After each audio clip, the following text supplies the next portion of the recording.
just leave us alone.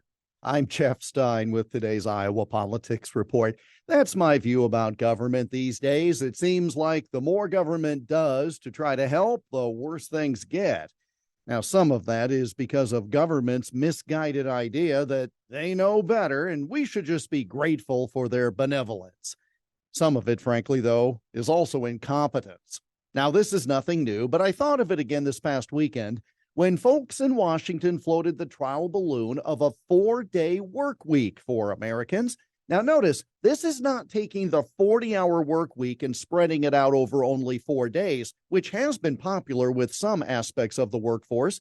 No, this idea is to make life easier for workers by only making them work 4 days, 32 hours. Never mind that we can't find enough workers now to staff the roles that need to be filled.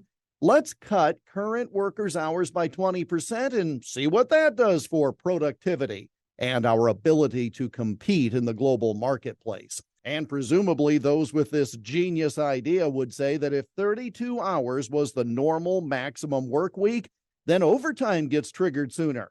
And the level where employers would need to provide benefits would go even lower, perhaps to 24 hours. Great thing for the balance sheet of an employer, isn't it? Then, of course, and it is more complicated than this, but all the tinkering by the Fed with interest rates has the bond market so out of whack, we now have bank failures. But not to worry, deposits will be covered beyond the federal insurance level, and taxpayers won't have to pay a cent of it.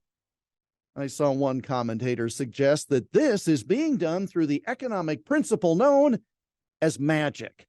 And beyond that, there's now the Biden administration's new economy-killing proposed tax increases on job-creating businesses, which fly in the face of the last century of data about the adverse impact of increasing corporate tax rates.